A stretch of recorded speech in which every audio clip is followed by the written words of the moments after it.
सावली में ration card में गड़बड़ी के आरोप। एक ही परिवार के दो लोगों के अलग अलग राशन कार्ड होने के आरोप। चूंकि दोनों कार्ड एक्टिव थे, इसलिए दोनों को राशन भी मिल रहा था। लोगों ने डुप्लीकेट कार्ड कैंसिल करने की मांग की। लोगों ने सेवा सदन में बैनर लेकर अपना विरोध दर्ज कराया। मामलतदार सेवा सदन में अनियमितताएं रोके नारे के साथ लोगों ने विरोध प्रदर्शन किया। सभी इस बात से नाराज थे कि पिछले 5 महीनों से कोई जांच नहीं हुई, जिसके कारण उन्होंने हाथों में बैनर लेकर सिस्टम के खिलाफ अपना गुस्सा जाहिर किया। सावली से प्रणव पटेल की एक रिपोर्ट। कारण के रेशन कार्ड कढावा माटे कोई राज्य में के शहर में कोई रेशन कार्ड बीजू धरावता नहीं ते अंगेનું સોગંદનામું કરવામાં આવે છે। તો આ લોકોએ સોગંદનામા ખોટા કરેલા કે કેમ તે તપાસ કરવા માટે પણ મારી અરજી હતી। તેમ છતાં આજ દિન સુધી કોઈ પણ જાતની તપાસ નહીં કરવામાં આવી। હાલમાં પણ બંને કાર્ડ એક્ટિવ આવે છે। હવે એક જ ઘરમાં એક જ રસોડે જમતા 2 રેશન કાર્ડ છે, પતિ અને પત્નીના નામ પર। સરકારી પરિપત્ર મુજબ રજૂઆત પણ કરેલી છે, પરિપત્ર બી મેં આપેલો છે।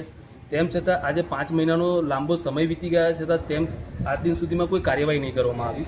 સરકારી પરિપત્ર એવું કહે છે કે જો કદાચ એક ઘરમાં 2 વ્યક્તિના રેશન કાર્ડ પકડાય તો તાત્કાલિક ધોરણે બંને કાર્ડ રેશન કાર્ડ રદ કરવા પડે, તેઓને ભરપાઈ કરવી પડે અને તેઓની ઉપર કાયદે ફોજદારી રાહે પણ કાર્યવાહી પણ કરવી પડે।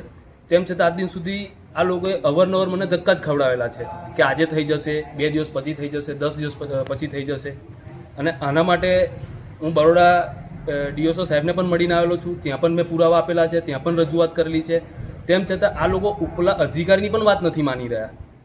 એટલે કે જે તે ટાઈમ પર તેમને ધ્યાને નહોતું, પણ અમો અરજદારે જ્યારે અરજી આપી ત્યારે તેમને ધ્યાને આવ્યું કે એક ઘરમાં 2 રેશન કાર્ડ છે તો બંને રદ કરવા પડે અને કાયદેસરની કાર્યવાહી કરવી પડે। તેમ છતાં આજ દિન સુધી કોઈ જ રીતના કોઈ કાર્યવાહી નહીં કરવામાં આવી। અને બીજી વસ્તુ તો એવી છે કે આ લોકોએ એક ઘરમાં રેશન કાર્ડ નથી તે અંગે સોગંદનામું કરવું પડે છે, તો તેવા સોગંદનામા ખોટા કર્યા હોય એવી અમોને શંકા છે।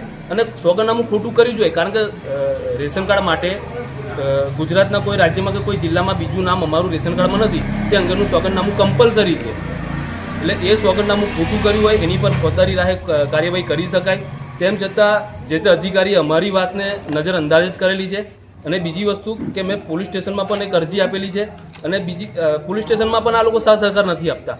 હું પોલીસવાળા પાસે જ્યારે જાઉં છું પોલીસ સ્ટેશન, આપણા જે સાવલી પોલીસ સ્ટેશન લાગે છે ત્યાં, તે અવારનવાર એક જ વસ્તુ કે ભાઈ તપાસ ચાલુ છે અને મામલતદાર સાહેબ અમને ત્યાંથી માહિતી નથી આપી રહ્યા। આપણી માંગણી સંદર્ભે શું કરશો? કાયદેસરની કાર્યવાહી કરવી પડે, કારણ કે ગરીબ મધ્યમ વર્ગના માણસને જો કદાચ રાશન ચાલુ કરવું હોય ને તો ઘણા બધા ધક્કા ખાવા પડે છે। તો આ રીતના જે બોગસ ભૂતિયાઓ રેશન કાર્ડ છે તેઓની ઉપર કેમ ધ્યાન નથી જતું તેમનું? આપનું નામ? મારું નામ દિવાન સલીમ શાહ સિકંદર શાહ।